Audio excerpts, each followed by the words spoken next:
Last video में topic था work and power. Work power हमने कंप्लीट कर लिया था। आज का टॉपिक में होगा एनर्जी। सी यहाँ पे इस चैप्टर में जो एनर्जी हम लोग पढ़ेंगे वो एनर्जी बेसिकली होगा मैकेनिकल एनर्जी। कौन सा एनर्जी होगा? Mechanical energy. तो एनर्जी क्या होता है? एनर्जी क्या होता है? एनर्जी होता है capacity to do work. Energy होता है capacity of a body to do work. Mechanical energy अगर देखा जाए ये क्या होता है ना, capacity of a body to do work. ठीक है, इसका ऐसा यूनिट भी जूल ही है। Okay, CGS unit erg, correct. ऐसा unit joule, CGS unit erg. ठीक है, मतलब इसका यूनिट ना वर्क के यूनिट के साथ बराबर होता है। जो वर्क का यूनिट है वही एनर्जी का भी यूनिट होगा। अच्छा, यहाँ पे हम लोग कौन सा एनर्जी पढ़ेंगे? एक्चुअली देखो, एनर्जी बहुत प्रकार का होता है, लाइट एनर्जी, साउंड एनर्जी वगैरह वगैरह एनर्जी। ठीक है, यहाँ पे basically we only read about mechanical energy ना। मैकेनिकल एनर्जी के में बहुत सारा पार्ट्स होता है। जैसे कि अपना जो मैकेनिकल एनर्जी है, इसको अगर ऐसे देखा जाए तो इसको दो पार्ट में डिवाइड कर सकते हैं। एक होता है पोटेंशियल एनर्जी एंड दूसरा होता है kinetic energy. Now potential energy क्या है? पोटेंशियल एनर्जी मतलब energy possessed by a body due to state of rest.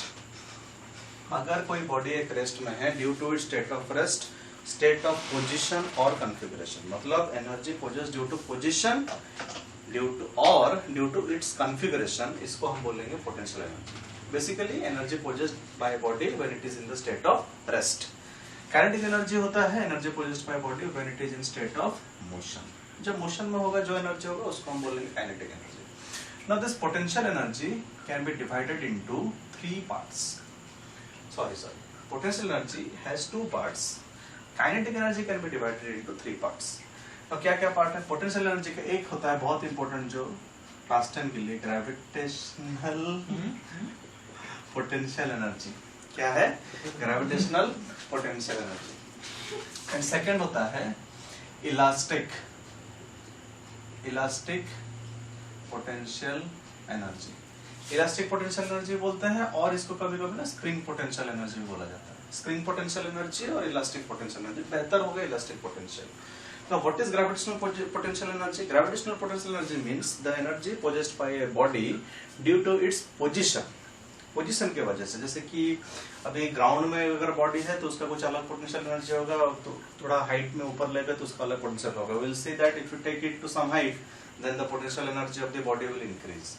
Now elastic potential energy क्या होता है? इलास्टिक पोटेंशियल एनर्जी मतलब due to the configuration of the spring. Configuration of the spring मतलब suppose मान लेते हैं कि एक स्प्रिंग है, नेचुरल लेंथ L में है, मतलब अनस्ट्रेच्ड। नेचुरल लेंथ L मतलब unstretched spring. Now if you compress it and if you elongate it, it has a tendency to return back to its original position. अपने आप तो आ नहीं सकता, मतलब क्या होगा? उसको अंदर कुछ एनर्जी तो जरूर होगा ना, एनर्जी की वजह से, जो भी उसके वजह से वो आगे या पीछे हो रहा है। ठीक है, तो इसका मतलब कुछ एनर्जी तो है, वो एनर्जी को हम बोलेंगे elastic potential energy.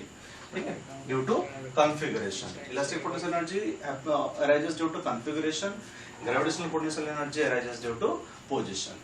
Now the second part is kinetic energy. Kinetic energy का 3 पार्ट है। One is translational या linear translational kinetic energy. One is rotational kinetic energy.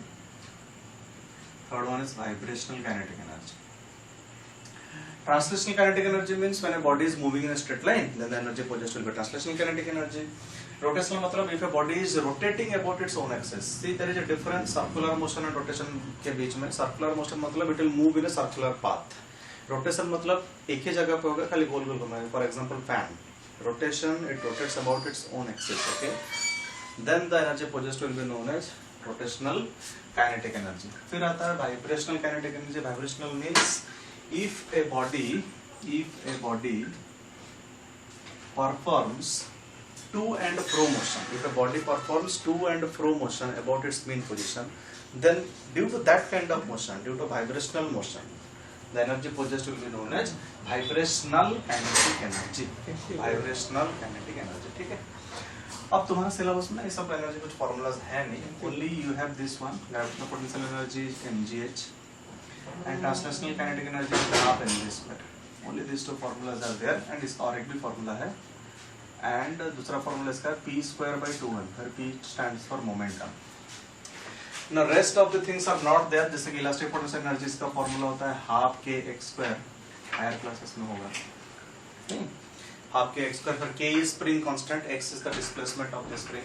Rotational में भी वैसा है, हाफ आई ओमेगा स्क्वायर होता है, ठीक है, हाफ आई ओमेगा स्क्वायर होता है. I is what, moment of inertia बोलते हैं उसको, आई हायर क्लास में पढ़ोगे. ओमेगा एंगुलर वेलोसिटी होता है, तो इस तरह होगा. वाइब्रेशनल के वैसा है, करेक्ट. वाइब्रेशनल के भी कर सकते हो, हाफ एम ए क्या था भाई, हाफ एम नहीं लिखा, m A square omega square sine square omega का बिग फॉर्मूला, ठीक है. तो इस तरह का सब फॉर्मूलाज है हायर क्लासेस में. ये एसएचएम चैप्टर में होगा, हायर क्लास में रोटेशनल मैकेनिक्स में होगा, ये आप पावर एनर्जी में पढ़ लोगे. Okay, no these are all the formulas. Out of this only you have gravitational potential and we have translational kinetic energy, ठीक है. अब थोड़ा हम लोग डेरिवेशन करेंगे कि कैसे ये हुआ, ये सब फॉर्मूला जो भी ग्रेविटेशनल और ट्रांसलेशनल का कैसे आया. See now gravitational potential energy कैसे हुआ. See suppose let us consider a body of mass m here. Okay, now suppose we'll try to lift it to some height h, to some height h height उसको ऊपर लेंगे. Now in order to lift it you have to apply some force. कितना force देना पड़ेगा, जितना इसका wait होगा. Force applied will be equal to weight of the body. Force applied will be equal to weight of the body, that is mg. Correct. हाँ, mg add कर रहा है नीचे, उसको उठने के लिए तुम लोग ऊपर एक F फोर्स दोगे और F फोर्स का डायरेक्शन कैसा होगा, ऊपर की तरफ, ठीक है. तो अगर F फोर्स दे रहे हो और F फोर्स के लिए डिस्प्लेसमेंट h हो रहा है तो वर्क डन कितना हो जाएगा. Work done will be, work done का फॉर्मूला क्या होता है, Fs cos थीटा. ये सब लोग कितना फोर्स दिया है, mg फोर्स दिया हुआ है, इनटू डिस्प्लेसमेंट कितना हुआ है, h हुआ है, इनटू एंगल कितना है. देखो फोर्स भी ऊपर की तरफ, डिस्प्लेसमेंट भी ऊपर की तरफ, मतलब angle is how much, 0 degree. cos 0 degree 1 होता है, hence the work done will be mgh. ये जो वर्क डन हुआ mgh, this work is stored in the body in the form of gravitational potential energy, ठीक है. यही work को हमने जो वर्क किया वो बॉडी के अंदर उसका ग्रेविटेशनल पोटेंशियल एनर्जी के रूप में स्टोर होता है. क्यों वर्क करना पड़ा, because earth is trying to pull it equal with a force equal to the weight of the body. उसको ऊपर उठाने के लिए हमको कुछ करना पड़ेगा. हमने जो वर्क किया वो तो ये वेस्ट तो नहीं जा सकता, because work energy should be conserve. तो क्या होगा, जितना हमने वर्क किया वो बॉडी के अंदर उसका पोटेंशियल एनर्जी के फॉर्म में स्टोर होता है. From this expression one thing we can note कि जितना ज्यादा हाइट होगा उतना ज्यादा पोटेंशियल एनर्जी होगा.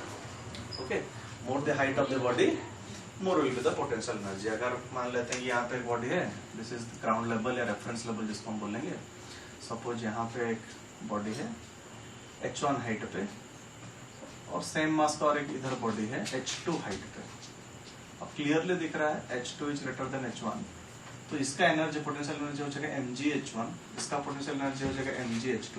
तो हम लोग बोल सकते हैं कि बॉडी 2 का या फिर ऐसा लिख देते हैं, potential energy of body 2 will be greater than potential energy of body 1. मतलब रेफरेंस लेवल से जितना हाइट पे होगा बॉडी उतना ज्यादा उसका पोटेंशियल एनर्जी होगा. और ठीक है, तो इतना ही है पोटेंशियल एनर्जी में. और पोटेंशियल एनर्जी को हम लोग P से डिनोट करते हैं, कभी कभी शॉर्ट में P डिनोट करते हैं, और ज्यादा ये वाला सिंबल यूज होता है U. याद रखना, पोटेंशियल एनर्जी ज्यादा से ज्यादा हम लोग जनरली U से डिनोट किया जाता है. ओके, सो इसका मतलब डेफिनेशन से क्या होगा कि gravitational potential energy is the energy produced by body due to its position. Okay, due to its position, due to its state of rest, due to its position. Now we'll see kinetic energy. Kinetic energy में क्या होगा, energy possessed due to its state of motion, अब देखो एक मान लेते हैं कि बॉडी है, let us consider a body of mass m, और इसको हमने F फोर्स दिया, F फोर्स अगर दोगे तो उसका कुछ डिस्प्लेसमेंट होगा। मान लेते हैं कि बॉडी का डिस्प्लेसमेंट यहाँ तक आया, okay, let's say body get displaced here up to here, okay, और डिस्प्लेसमेंट s हुआ। Now see, if we give a force to a body of mass m, if there is no resistive force, then obviously there will be an acceleration. Force दिया तो acceleration होगा, कितना होगा? Force is equal to mass into acceleration. इसका मतलब acceleration is equals to how much? F by m. F by m acceleration इसका होगा। A acceleration से आगे बढ़ने लगेगा, correct? और यहाँ पे क्योंकि body rest में था, we can say कि initial velocity is 0. But after some time, due to this acceleration, due to the force, acceleration will arise, and due to that acceleration, the speed of the body will increase. मान लेते हैं कि यहाँ पे इस position पे इसका velocity जो हुआ वो v हो गया। वेलोसिटी कितना हो गया? v, correct? u initial velocity 0 था, s डिस्प्लेसमेंट के बाद फोर्स दिया हमने, फोर्स देने के बाद कुछ टाइम के बाद after some time s displacement उसका हो गया। जब s डिस्प्लेसमेंट हो उस मोमेंट पे फाइनल वेलोसिटी होगा v, ठीक है? ऐसा कुछ हुआ है। चलो इसको यूज करके हम लोग वर्क डन निकालते हैं। कैसे निकालेंगे? वर्क डन का फॉर्मूला अगेन क्या होता है? F cos theta.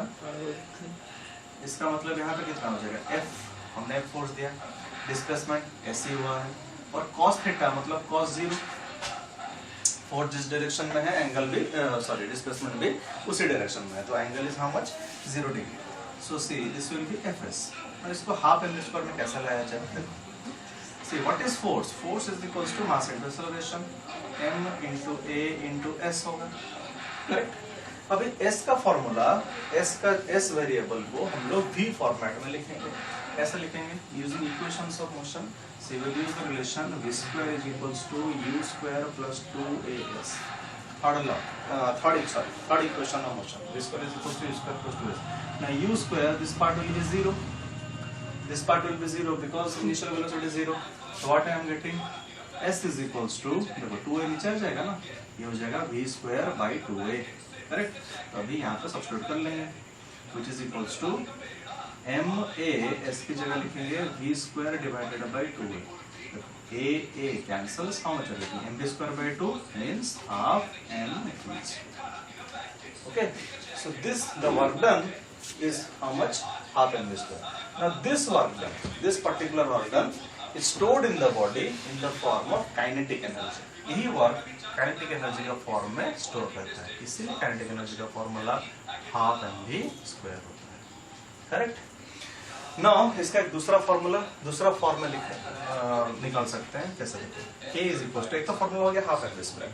अब क्या करोगे? इसमें थोड़ा मैनिपुलेशन है। हाफ mv स्क्वायर है, what I'll do, I'll multiply m in the numerator, and to neutralize it, what I'll do, I'll multiply m in the denominator.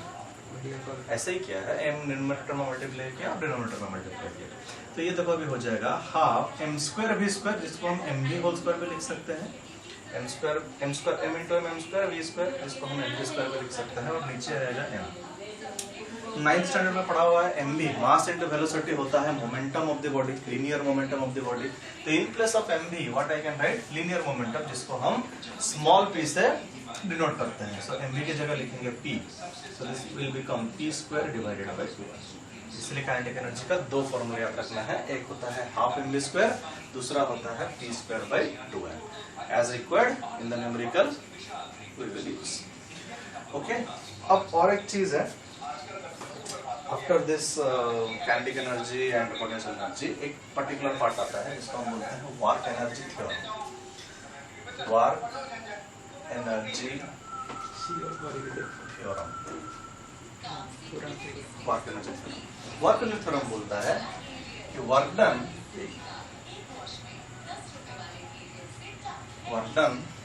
Bye a body, work done on a body is equals to change in its kinetic energy. Work done by a body is equals to change in its kinetic energy. मतलब ये होता है formula, अगर लिखा दो, work done is equals to half m v square minus u square. ठीक है, मान लो कि एक बॉडी यू वेलोसिटी से जा रहा है, आफ्टर सम टाइम उसका वेलोसिटी सपोज v हो गया। Velocity can be less, velocity can be more, depends, कम भी हो सकता है, ज्यादा भी हो सकता है। तो जब वेलोसिटी u था तब काइनेटिक एनर्जी कितना हो जाएगा, half M you square.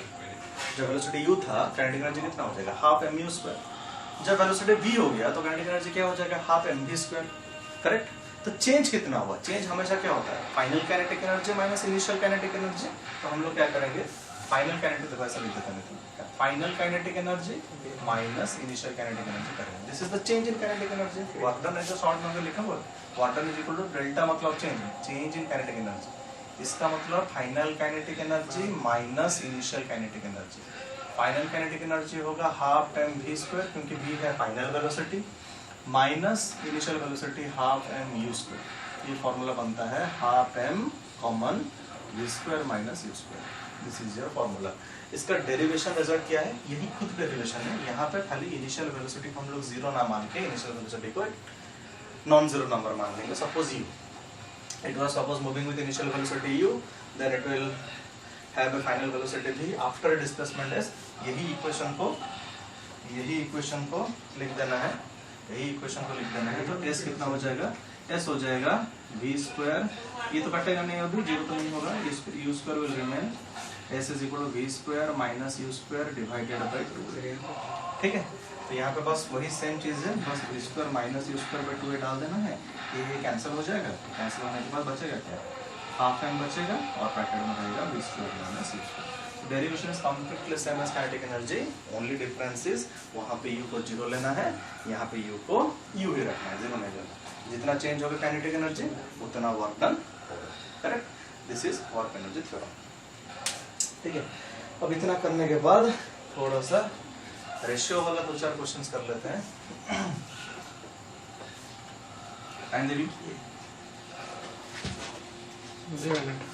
Ratio वाला, जैसे कि मान लेते हैं कि बोला है two bodies same mass moving with velocity 10 and 20 metre per second, 10 20 metre per second. बोला है find ratio of between momentum to kinetic energy, between momentum to kinetic energy। See, P is equals to mv होता है, तो हम लोग अगर P1 by P2 निकालेंगे, हम लोग क्या करेंगे, m1 v1 divided by m2 v2। Now m1 m2 because same mass, m1 and m2 are same, they will cancel out। v1 दिया है 10, v2 दिया है 20, so hence it will be 1:2। Similarly अगर काइनेटिक एनर्जी पूछा है k1 by k2 हम लोग निकालना पड़ेगा। काइनेटिक एनर्जी का formula half m v square, so what I will do, k1 मतलब half m1 v1 square, k2 मतलब half m2 v2 square. Now half half cancels, m1 m2 question में दिया था सेम मास, तो इसीलिए cancel, बचेगा क्या, v1 by v2 का होल स्क्वायर। करेक्ट, अब v1 by v2 निकाल चुके तो ऑलरेडी 1:2 है, तो ये 1/2 का स्क्वायर हो जाएगा, इसका मतलब आंसर आ जाएगा 1:4। ठीक है, तो इस तरह का क्वेश्चन आता है एग्जाम में, कर लेना है। ठीक है, बहुत